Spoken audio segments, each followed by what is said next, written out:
আসসালামু আলাইকুম, কেমন আছেন সবাই? আজকে আমি একটু পাঙ্গাস মাছ রান্না শেয়ার করছি আপনাদের সাথে। আমি একটা কড়াইতে পরিমাণ মতো তেল দিয়ে নিয়েছি এবং তেলটা গরম হলে এর মধ্যে কিছু পেঁয়াজ কুচি এবং পেঁয়াজ বাটা দিয়ে দিব। দিয়ে এটা কিছুক্ষণ তেলের মধ্যে ভেজে নেব। এটা ভাজা হয়ে গেলে এর মধ্যে আমি পরিমাণ মতো আদা রসুনটা দিব। আদা রসুনটাও কিন্তু বেশ কিছুক্ষণ ভেজে নিতে হবে তেলের মধ্যে, যাতে আদা রসুনের কাঁচা গন্ধটা চলে যায়।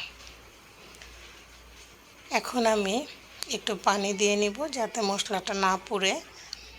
এর মধ্যে আমি এখন কেটে রাখা টমেটোটাও দিয়ে দিব।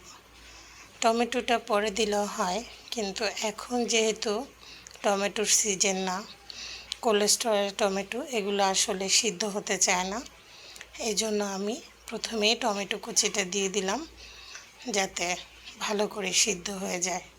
এখন দিয়ে দিলাম পরিমাণ মতো হলুদ, মরিচ এবং ধনিয়া গুঁড়া এবং সাথে আছে লবণ। এটা দিয়ে সুন্দর করে কষিয়ে নিব। যে কোনো জিনিসই যত কষানো হয় সেটা টেস্ট তত বেশি হয়, এটা আমরা সবাই জানি। আর আমি এটাও জানি আপনারা আমার থেকে অনেক বেশি ভালো রান্না করেন।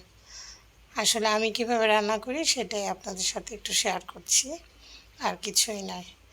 এখন আমি মশলাটা দেখেন কষাতে কষাতে একদম তেল উঠে গেছে এবং যে পানিটা দিয়েছিলাম সে পানিটাও শুকিয়ে গেছে। এখন আমি ঝোলের জন্য পানি দিব। অনেকেই মশলা কষিয়ে তার মধ্যে মাছ দিয়ে তারপরে পানি দেন, আমি আসলে এটা করি না। আমি সবসময় মশলার মধ্যে পানি দিই এবং পানিটা যখন বলক আসবে তখন আমি মাছটা দিই। আমার মনে হয় এতে মাছের ভিতরে মশলাটা খুব সুন্দর করে ঢুকে। আলহামদুলিল্লাহ, কি সুন্দর লাল টকটক করছে তরকারিটা, তাই না?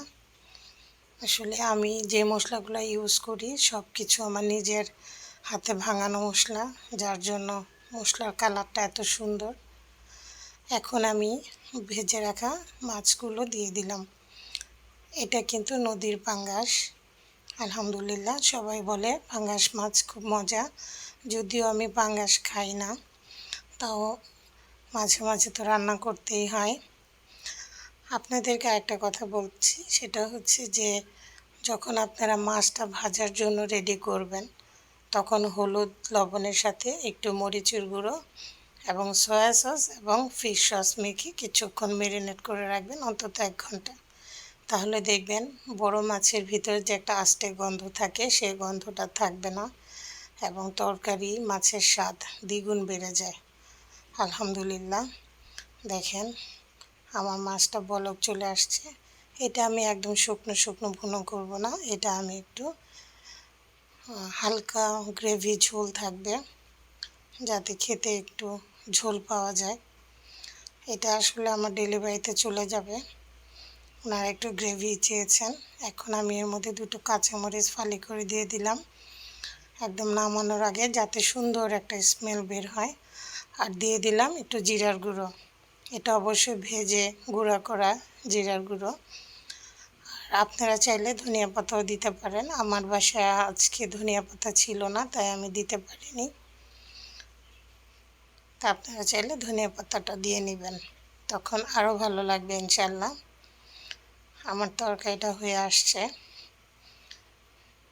দেখেন কি সুন্দর লোভনীয় লাগছে না? আমি যদিও খাই না, কিন্তু আমার কিন্তু আজকে খেতে ইচ্ছে করছে। আপনাদের কেমন লাগছে কমেন্টে নিশ্চয়ই জানাবেন। আমি আপনাদের কমেন্টের আশায় থাকলাম। আলহামদুলিল্লাহ।